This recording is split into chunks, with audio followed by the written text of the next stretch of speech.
Hello friends, welcome to Siri foods. ఈ వీడియోలో ఉల్లిపాయ పకోడీతో సమానమైన టేస్ట్లో ఉండే సేమియా పకోడీని చూపిస్తానండి. కరకరలాడుతూ ఈ సేమియా పకోడీ చాలా బాగుంటుంది. తయారు చేసుకోవడం కూడా చాలా సింపుల్. ఈ సేమియా పకోడీ తయారు చేసుకోవడానికి ముందుగా ఒక గిన్నెలో ఒక 3 గ్లాసుల నీళ్ళను వేసి ఈ విధంగా మరగనివ్వాలి. ఇలా బాగా మరుగుతున్న నీళ్ళలోకి ఒక గ్లాసుడు సేమియాని వేసి ఉడకనివ్వాలి. ఈ సేమియా అంత మెత్తగా ఉడకాల్సిన అవసరం లేదండి. మనం ఇలాగా నీళ్ళల్లో వేసేసిన తర్వాత ఒక్క నిమిషం ఉడికితే సరిపోతుంది. చిన్న పలుకు ఉండేలాగా ఉడికించుకోవాలి. మెత్తగా ఉడికిపోతే మెదుగా అయిపోతుందండి, మెత్తగా నలిగిపోతుంది. అందుకని చిన్న పలుకు ఉండేలాగా ఉడికించుకుని దీన్ని ఒక స్ట్రైనర్లోకి వార్చేసుకోవాలి.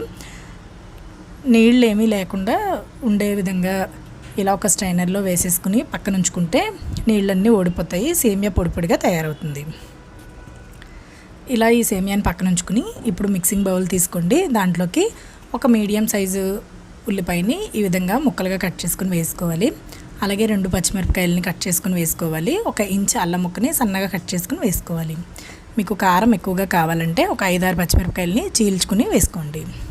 అలాగే కరివేపాకు, కొత్తిమీరని కూడా సన్నగా కట్ చేసుకుని వేసుకోవాలి. 1 టీ స్పూన్ జీలకర్ర, 1/2 టీ స్పూన్ కారం, 1/2 టీ స్పూన్ పసుపు, 1/2 టీ స్పూన్ గరం మసాలా, రుచికి సరిపడా ఉప్పు, 1/4 టీ స్పూన్ వంట సోడాని వేసుకుని ఏ గ్లాస్తో అయితే సేమియా తీసుకున్నామో అదే గ్లాస్ తోటి శనగపిండిని వేసి ముందు నీళ్లు వేయకుండా ఈ ఇంగ్రీడియంట్స్ అన్నీ కూడా శనగపిండికి బాగా పట్టే విధంగా ఇలా చేతితో గట్టిగా నొక్కుతూ కలుపుకోవాలి.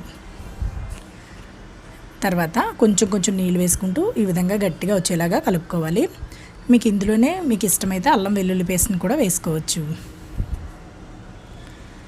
ఇలా కలిపేసిన దాంట్లోకి ఉడికించి పక్కన పెట్టుకున్న సేమియాని వేసుకుని కలుపుకోవాలి. మెత్తగా గట్టిగా అయిపోయేలాగా ఇలా రుబ్బేసినట్టు కలిపేయకూడదండి. వేళ్లతోటి సుతారంగా కలుపుకోవాలి. సేమియా ఎక్కడ చిదురైపోనివ్వకుండా జాగ్రత్తగా కలుపుకోవాలి. చూడండి, ఈ కన్సిస్టెన్సీలోనే ఉండాలి. నీళ్ళు వేసి మాత్రం కలపొద్దు. ఇప్పుడు పకోడీ వేసుకోవడానికి చేతులు కడుక్కుని ఆ తడి చేతితోటి ఈ విధంగా కొంచెం మనం తయారు చేసుకున్న మిశ్రమాన్ని తీసుకుని ఈ వేడి నూనెలోకి పకోడీలు వేసినట్లుగానే వేసేసుకోవాలి. మనం సాధారణంగా ఉల్లిపాయ పకోడీ వేసుకుంటాం కదా, అదే విధంగా ఈ పకోడీలను కూడా వేసేసుకోవాలి. ఇలా వేసేసుకున్నాక వేసిన వెంటనే కదిపేయకుండా కొన్ని సెకండ్లు ఆగి అడుగువైపు వేగిందని మనకు తెలుస్తుంది కదా, అప్పుడు గరిటెతోటి అటు ఇటు టర్న్ చేసుకుంటూ వేయించుకోవాలి. ఇవి తొందరగానే వేగిపోతాయండి.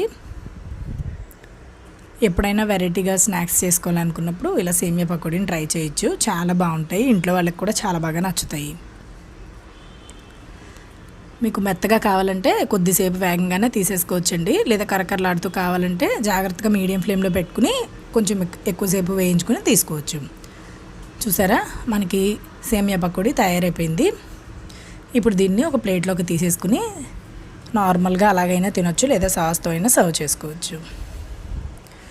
ఇంతేనండి, సేమియా పకోడీ చూసారు కదా. ఈ వీడియో చూసి మీరు ఇంట్లో ట్రై చేస్తే మీకు ఎలా వచ్చిందో నాకు తప్పకుండా కామెంట్ సెక్షన్లో తెలియచేయండి. ఇలాంటి రెసిపీస్ కోసం సిరి ఫుడ్స్ ఇన్ తెలుగుని సబ్స్క్రైబ్ చేయండి.